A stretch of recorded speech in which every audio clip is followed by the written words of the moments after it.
میرے پیارے بھائیوں اور بہنوں، کیا آپ نے کبھی محسوس کیا ہے کہ دنیا میں سب کچھ ہونے کے باوجود آپ کے دل میں ایک خالی پن ہے؟ کیا آپ نے رات کو لیٹ کر یہ سوچا ہے کہ میری زندگی کا مقصد کیا ہے؟ کیا بس یہی ہے، روز کام، پیار، سونا، جاگنا؟ آج میں آپ کو ایک ایسا سفر دکھاؤں گا جو آپ کی زندگی کو ہمیشہ کے لیے بدل دے۔ یہ کوئی کہانی نہیں، یہ ایک حقیقت ہے۔ اللہ تعالیٰ قرآن پاک میں فرماتے ہیں، الا بذکر اللہ تطمئن القلوب، سن لو، اللہ کے ذکر سے ہی دلوں کو اطمینان ملتا ہے۔ سوچیں، اللہ تعالیٰ نے الا کہا ہے، یعنی سن لو، جیسے کوئی بہت اہم بات بتا رہا ہوں۔ یہ کوئی معمولی آیت نہیں، یہ آپ کی اور میری زندگی کا سب سے بڑا راز ہے۔ دنیا میں کروڑوں لوگ سکون ڈھونڈ رہے ہیں، کوئی پیسے میں ڈھونڈ رہا ہے، کوئی شہرت میں ڈھونڈ رہا ہے، کوئی رشتوں میں ڈھونڈ رہا ہے، کوئی منشیات میں ڈھونڈ رہا ہے، لیکن اللہ کہہ رہا ہے سکون صرف اور صرف میرے ذکر میں ہے۔ میں آپ کو یونس کی کہانی سناتا ہوں۔ یونس ایک 25 سال کا نوجوان تھا، اچھی جاب، اچھی تنخواہ، اچھے دوست۔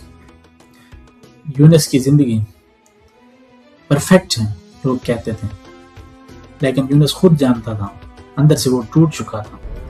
ایک رات 3 بجے یونس اپنے کمرے میں تنہا بیٹھا تھا، ہاتھ میں نیند کی گولیاں تھیں۔ وہ سوچ رہا تھا، کیا یہی زندگی ہے؟ اگر یہی ہے تو مجھے نہیں چاہیے۔ اچانک اس کی والدہ کا فون آیا۔ فون اٹھایا تو ماں رو رہی تھی۔ بیٹا، مجھے نیند میں خواب آیا کہ تو مصیبت میں ہے، میں تیرے لیے فجر میں دعا مانگ رہی ہوں۔ یونس کی آنکھوں سے آنسو نکل آئے۔ اس نے سوچا، میری ماں مجھ جیسے نکارا بیٹے کے لیے فجر میں اٹھ کر دعا مانگتی ہے۔ اسی رات یونس نے فیصلہ کیا، میں ایک آخری کوشش کروں گا، اللہ کے حضور جاؤں گا۔ اگلے دن فجر کی نماز کے لیے اٹھا، وضو کیا، مسجد کیا۔ جب نماز میں سجدے میں گیا تو پہلی بار 28 سالوں میں پہلی بار اس کو محسوس ہوا کہ کوئی ہے جو اس کی سن رہا ہے، کوئی ہے جو اس کے دکھ سمجھتا ہے، کوئی ہے جو اس سے محبت کرتا ہے۔ آج یونس 2 سال سے باقاعدگی سے 5 وقت کی نماز پڑھ رہا ہے۔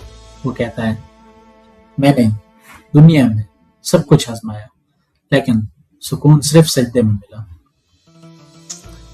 تو سوال یہ ہے، نماز میں ایسا کیا ہے؟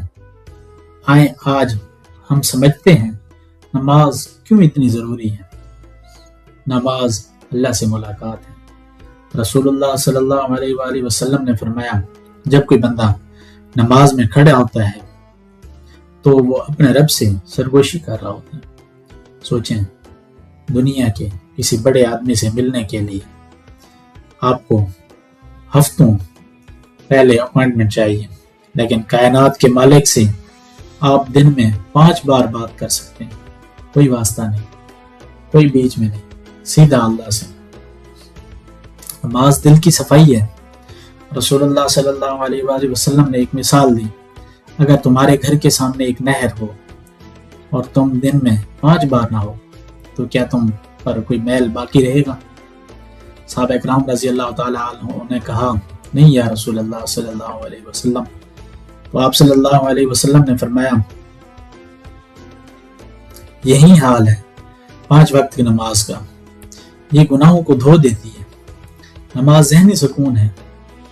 جدید سائنس نے ثابت کیا ہے، جب انسان سجدے میں جاتا ہے دماغ میں خون کا بہاؤ بہتر ہوتا ہے، سٹریس ہارمونز کم ہوتے ہیں، سکون کے ہارمونز بڑھتے ہیں، ڈپریشن کم ہوتا ہے۔ سبحان اللہ، 1400 سال پہلے اللہ نے بتا دیا تھا، اور آج سائنس اس کو ثابت کر رہی ہے۔ نماز انسان کو منظم کرتی ہے۔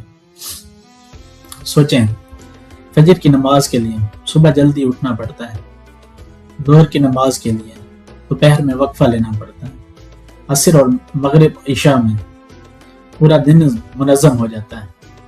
جو لوگ نماز پڑھتے ہیں ان کی زندگی منظم ہوتی ہے، ان کا وقت منظم ہوتا ہے، ان کا ذہن منظم ہوتا ہے۔ نماز جنت کی کنجی ہے، اور رسول اللہ صلی اللہ علیہ وسلم نے فرمایا قیامت کے دن سب سے پہلے نماز کا حساب ہوگا۔ اگر نماز ٹھیک ہوئی تو باقی سب اعمال ٹھیک ہوں گے، اور اگر نماز خراب ہوئی تو باقی سب اعمال خراب ہوں گے۔ اب سوال یہ ہے، میں نے پہلے کبھی نماز نہیں پڑھی، اب کیسے شروع کروں؟ یا میں بہت دنوں سے نماز نہیں پڑھ رہا، واپس کیسے آؤں؟ آج میں آپ کو سٹیپ بائی سٹیپ بتاتا ہوں۔ شیطان کہے گا تم بہت گناہ گار ہو، اللہ تمہیں معاف نہیں کرے گا، پہلے اپنی زندگی ٹھیک کرو پھر نماز پڑھنا، تم نے اتنے دن چھوڑی ہے، اب کیا فائدہ؟ اب یہ سب شیطان کے جھوٹ ہیں۔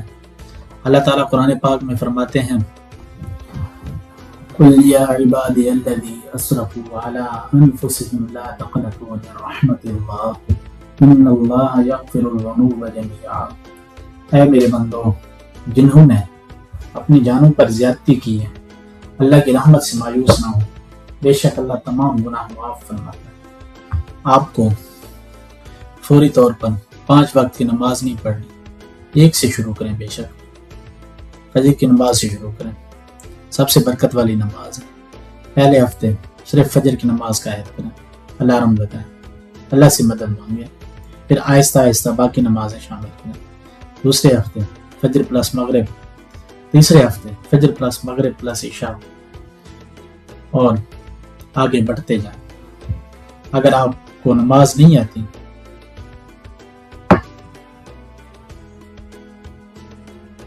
یوٹیوب پر دیکھیں، نماز کا طریقہ سرچ کریں، کسی عالم سے پوچھیں، شرم نہ کریں، سیکھنا کوئی عیب نہیں۔ اپنے گھر والوں سے مدد لیں، والدین، بہن، بھائی سے کہیں کہ سکھائیں، ماحول بنائیں، مسجد جانے کی کوشش کریں۔ موٹیویشن نماز سے ملتی ہے، 5 وقت کی نماز کا بندوبست کریں، لوگوں کے ساتھ نماز پڑھنے سے موٹیویشن ملتی ہے۔ گھر میں نماز کی جگہ بنائیں، ایک صاف کونا جائے نماز بچھائیں، تسبیح رکھیں، وقت کو یاد رکھیں، ریمائنڈر ایپ ڈاؤن لوڈ کریں نماز کے اوقات کے لیے۔ مستقل رہیں، یہ سفر آسان نہیں، کبھی نیند آئے گی، کبھی سستی ہوگی، کبھی دل نہیں کرے گا، لیکن یاد رکھیں شیطان نہیں چاہتا کہ آپ نماز پڑھیں، کیونکہ نماز آپ کو اللہ کے قریب لے جاتی ہے، اور جو اللہ کے قریب ہو اس سے بڑھ کر کامیاب کون ہے؟ میرے پیارے بھائیوں، بہنوں، دوستوں، بزرگوں، اب میں آپ کو کچھ حدیث سناتا ہوں جو آپ کے دل کو ہلا دیں۔ نماز میں اللہ کا قرب، رسول اکرم صلی اللہ علیہ وسلم نے فرمایا بندہ اپنے رب کے سب سے زیادہ قریب اس وقت ہوتا ہے جب وہ سجدے میں ہو۔ سوچیں، سجدے میں آپ کی پیشانی زمین پر، لیکن آپ کا دل عرش کے قریب۔ فجر کی نماز کی فضیلت، رسول اکرم صلی اللہ علیہ وآلہ وسلم نے فرمایا جس نے فجر کی نماز جماعت کے ساتھ پڑھی وہ اللہ کی حفاظت میں ہے، اور جو اللہ کی حفاظت میں ہو اسے کوئی نقصان نہیں پہنچا سکتا۔ نماز چھوڑنے کا انجام، رسول اکرم صلی اللہ علیہ وسلم نے فرمایا بندے اور کفر کے درمیان فرق صرف نماز چھوڑنا ہے۔ یہ بہت سنجیدہ بات ہے، نماز چھوڑنا یہ معمولی گناہ نہیں۔ میرے پیارے بھائیوں، بہنوں اور بزرگوں، دوستوں، زندگی بہت چھوٹی ہے، ہم نہیں جانتے کل کیا ہوگا۔ موت کسی کا انتظار نہیں کرتی، آج جو سانس لے رہے ہیں کل کی کوئی ضمانت نہیں۔ سوچیں، اگر آج آپ کی آخری رات ہو تو کیا آپ اللہ کے حضور جانے کے لیے تیار ہیں؟ لیکن اچھی خبر یہ ہے، اللہ کا دروازہ کبھی بند نہیں ہوتا، چاہے آپ نے کتنے ہی گناہ کیے ہو، چاہے آپ نے کتنے ہی سال نماز چھوڑی ہے، آج واپس آ جائیں، اللہ آپ کا انتظار کر رہا ہے۔ آج رات عشاء کی نماز سے شروع کریں، کل فجر کی نماز ضرور پڑھیں، روزانہ ایک آیت قرآن کی پڑھیں، اللہ سے مدد مانگیں۔ اے اللہ مجھے نماز قائم کرنے والوں میں سے بنا دے۔ اے اللہ میرے دل کو ایمان کی روشنی سے منور کر دے۔ اے اللہ قرآن پاک کو میرے دل کی بہار بنا دے۔ اے اللہ مجھے، میرے والدین، میرے تمام مومن مردوں اور عورتوں کو بخش دے۔ بھائیوں اور بہنوں، اگر یہ ویڈیو آپ کے دل کو چھو گئی ہے تو براہ کرم اس ویڈیو کو لائک کریں، ویڈیو کو شیئر کریں، دا انر پیس چینل کو سبسکرائب کریں، اور سب سے اہم بات، آج ہی نماز کا آغاز کریں۔ یاد رکھیں، اصل سکون صرف اللہ کے ذکر میں ہے، اصل سکون صرف نماز میں ہے۔